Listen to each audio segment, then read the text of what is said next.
துவக்கத்திலேயே என் பெயரை கூறினேன். நான் புரொஃபசர் ஹரிஹர் சர்மா, அழகப்பா பல்கலைக்கழகத்தில் இருந்து ஓய்வு பெற்ற பேராசிரியர். முதலிலே கூறினேன், எந்த நிலைமையிலும் நமக்கு சாதகமானவற்றை, எல்லோருக்கும் நல்லது செய்வற்றை ஏற்றுக்கொள்ள வேண்டும். ஏற்றுக்கொள்ளக்கூடாத ஐட்டங்களை பேசி தீர்த்துக் கொள்ள வேண்டிய ஒழிய வன்முறை எங்குமே தகாது, எப்பொழுதுமே தகாது என்ற அடிப்படையிலே சில விளக்கங்களுடன் முடிவிலே எனது கேள்வியை கூறுகிறேன். இந்த குடும்ப கட்டுப்பாடு என்று கொண்டு வந்ததை காட்டிலும் மடத்தனமான ஒரு செயல் இந்த உலகத்திலே கிடையாது என்பதை நான் ஆமோதிக்கிறேன். காரணம் என்னவென்றால், எனது தகப்பனாருக்கு நான் 13வது பையன்.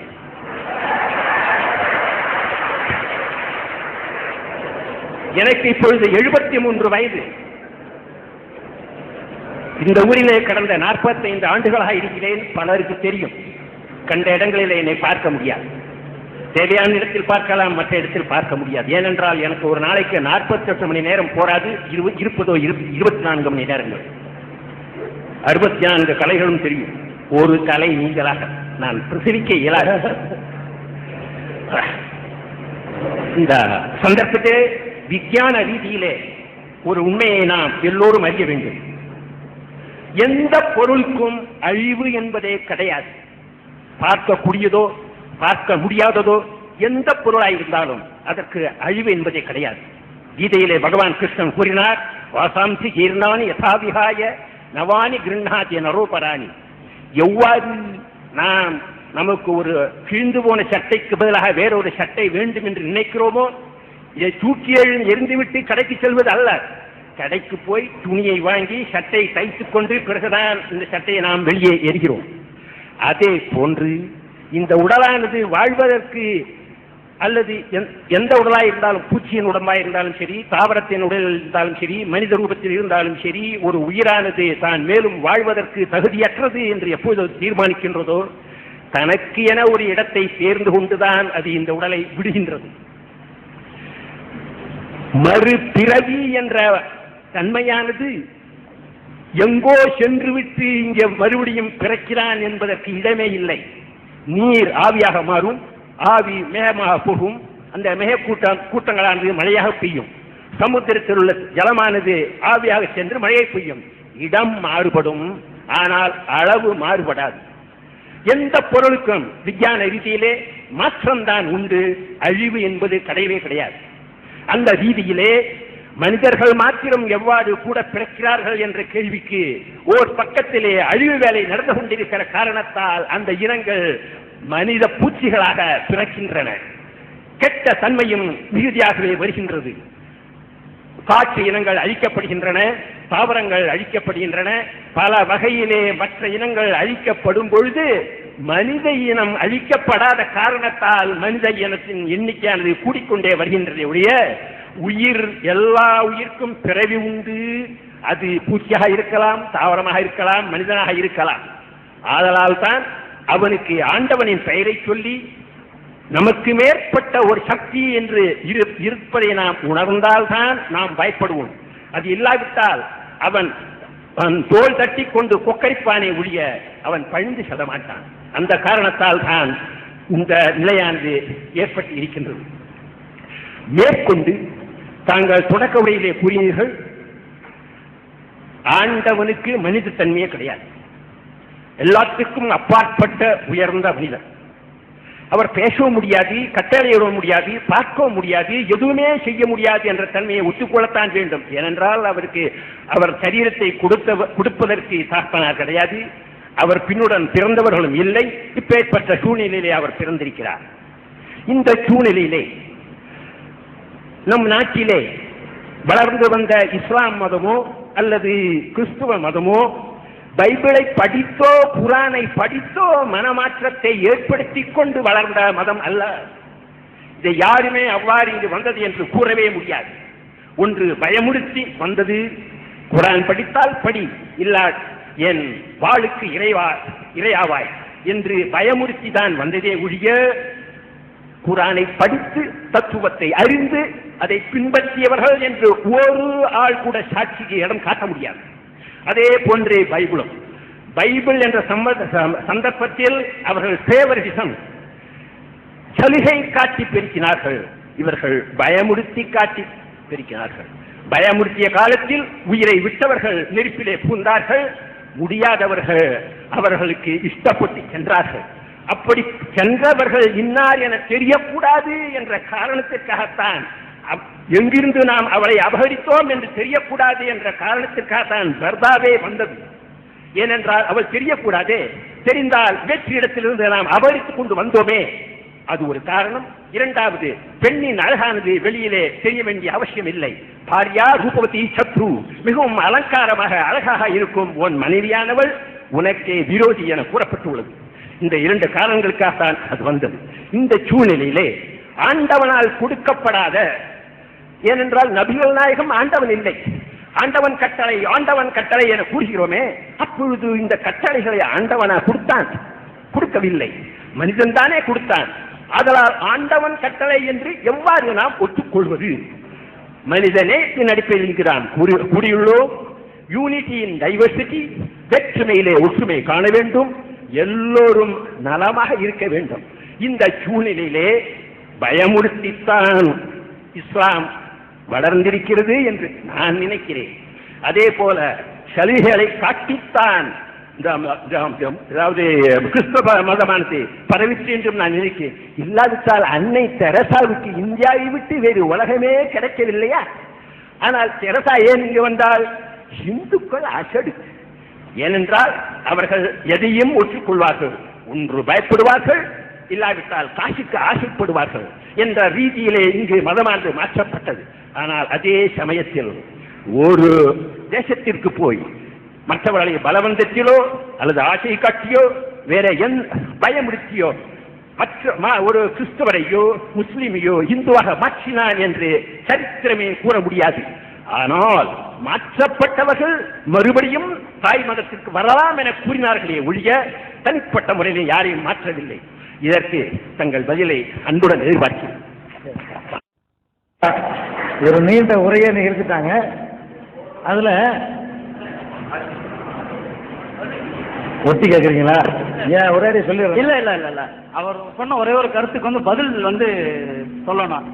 அதாவது கட்டாயப்படுத்தி பயமுறுத்தி தான் இந்த மதங்கள் வளர்ந்தது அப்படின்னு அவங்க சொன்னாங்கன்னா அதை 100க்கு 100 நாங்க ஒத்துக்கிறதுக்கு நாங்க 2000க்கு முன்னாடி பிறக்கல.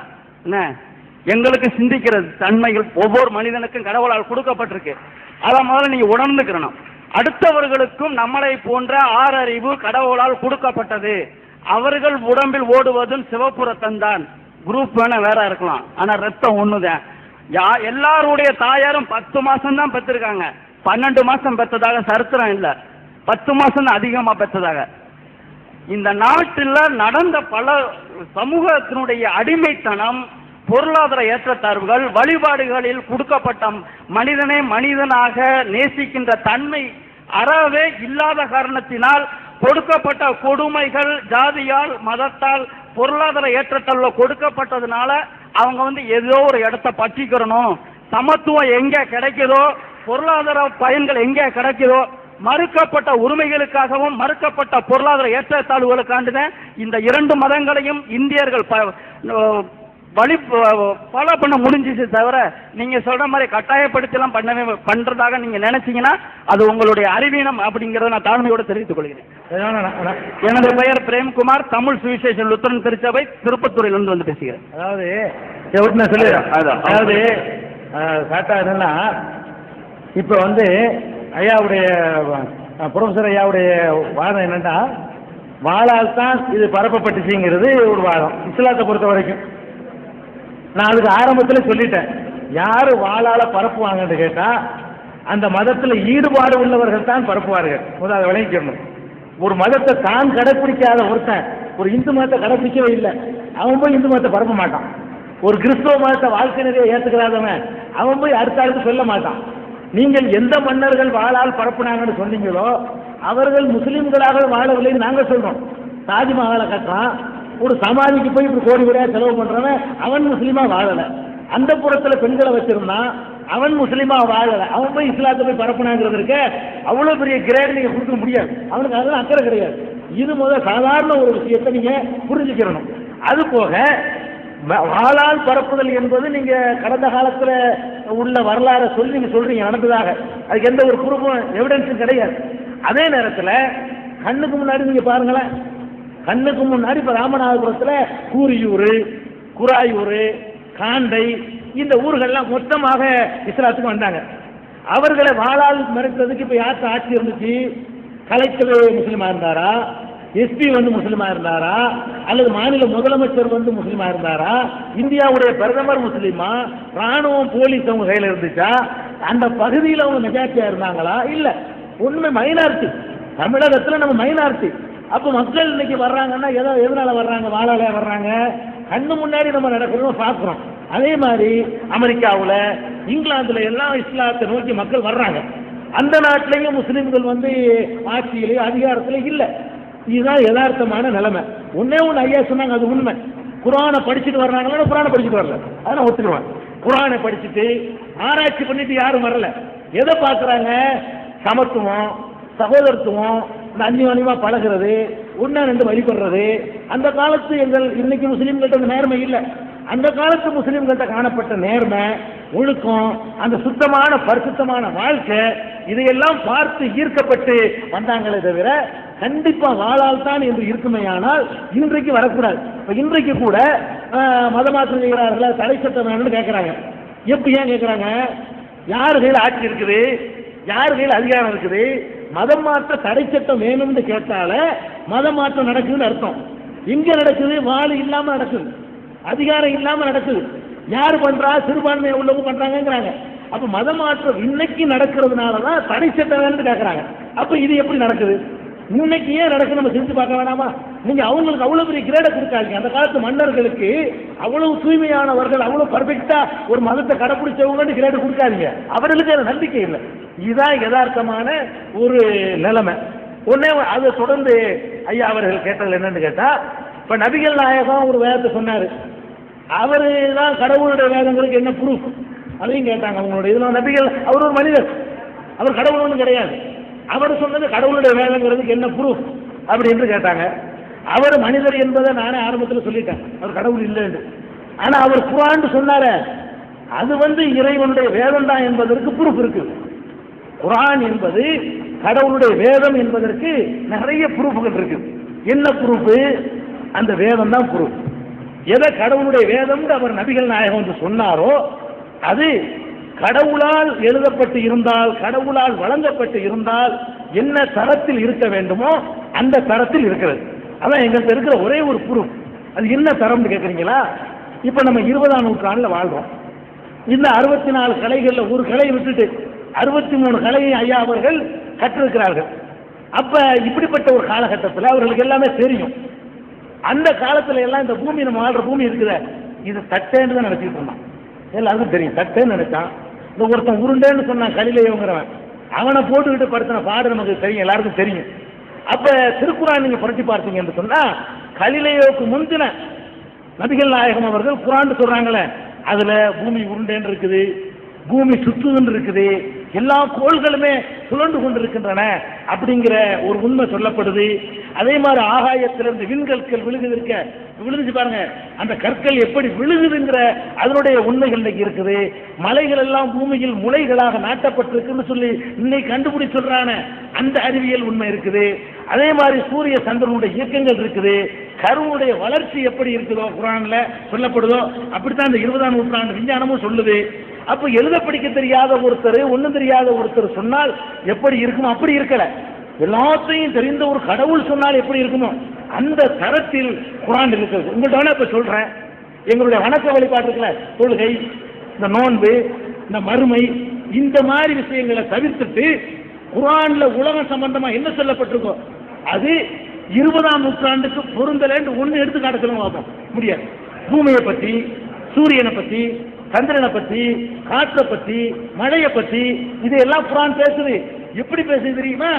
இன்றைய விஞ்ஞானி எப்படி பேசணும் அப்படி பேசுது. இந்த நம்பிக்கைகளுக்கு நம்ம வந்து பகுத்தறிவு ஆதாரம் காட்ட இயலாது. நாங்க தொழுகிறோம் அப்படி தொலை சொல்லி கட்டலை, நாங்க நோன்பு வைக்கிறோம் அப்படி எங்களுக்கு கட்டலை, நாங்க வந்து ஹஜ் பண்றோம் அது எங்களுடைய கட்டளை. இதை நீக்கிட்டு பாத்தீங்கன்னா பூமி படைக்கப்பட்டது, வானம் படைக்கப்பட்டது, வானத்தில் உள்ள விஷயங்கள், பூமியில் உள்ள விஷயங்கள், பூமியில் அடியில் உள்ள விஷயங்கள், மனிதனுடைய உடற்கூறு, அவனுடைய உள்ளுக்குள்ள விஷயங்கள் எல்லாத்தையும் குர்ஆன் பேசுது. எப்படி பேசுதுன்னு கேட்டா, இன்றைக்கு விஞ்ஞானிகள் ஆராய்ச்சி பண்ணி சொன்னால் எப்படி இருக்குமோ அப்படி பேசுது. ஒரே ஒரு உதாரணம், இது விஞ்ஞானம் ஒரு தலைப்புல நான் பேசியிருக்கேன் தனியா. குர்ஆன் விஞ்ஞானம் ஒரு சின்ன உதாரணம் பாருங்க. நம்ம உலகத்துல பல கடல்கள் இருக்குது, செங்கடல், கருங்கடல், பலவிதமான கடல்கள் இருக்கு. நீங்க கன்னியாகுமரிக்கு போனா கூட 3 கடலை பார்க்கலாம். திரிவேணி சங்கமம் 3 கடலும் ஒன்னா சங்கமிக்கிற காட்சியெல்லாம் பார்க்கலாம். அப்ப இந்த கடல்கள் இருக்கு பாருங்க, ஒரு கடல் ஒட்டிக்கிட்டு தான் இருக்கும். செவரு எழுப்பிலாம் தடையெல்லாம் போட்டு வைக்கல, கடலா தான் இருக்குது. இது ஒரு கடல், இது ஒரு கடல், 2 தண்ணி ஒன்னா ஒட்டிக்கிட்டு தான் இருக்குது. இதை பற்றி குர்ஆன் எப்படி பேசுதுன்னு கேட்டா, 2 கடல்கள் ஒன்றோடு ஒன்று சங்கமிக்கின்றன. குர்ஆனுடைய வசனம் மரஜல் பஹ்ரைன் யல்தகியான் டெக்ஸ்ட் இது. 2 கடல்கள் ஒன்றோடு ஒன்று சங்கமிக்கின்றன. 2க்கு மத்தியில கண்ணுக்கு தெரியாத ஒரு திரை இருக்கிறது. அதனால் 2ம் ஒன்றோடு ஒன்று கலந்து விடுவதில்லை. இது குர்ஆனுடைய வசனம். 2 கடல் தண்ணீரை கொண்டு ஆராய்ச்சி பண்றான். 2னுடைய அடர்த்தி, அதனுடைய உப்பு, இதனுடைய உப்பு, அதுல உள்ள ஆக்சிஜன், இதுல உள்ள ஆக்சிஜன் எல்லாத்தையும் ஆய்வு பண்ணி பார்க்கறான். 2 வித்தியாசமா தான் இருக்கு, ஒட்டிக்கிட்டு தான் இருக்கு, சேர மாட்டேங்குது. 2க்கு இடையில ஒரு திரை இருக்குது, கண்ணுக்கு தெரியாத திரை இருக்குன்னு குர்ஆன் சொல்லுது.